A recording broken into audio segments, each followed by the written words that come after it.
There is no accountability. There is no justice inside my church. For the institution, the rogue institution that my churches have adopted, have gotten out of control. Those are breeding grounds for wolves in sheep's clothing. The institution protects their interests. They do not act of my will. They act of their own compromised will, and they are blinded by their pride.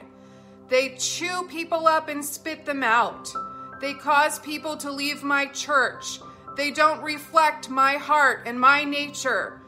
They are committing grievous acts against my children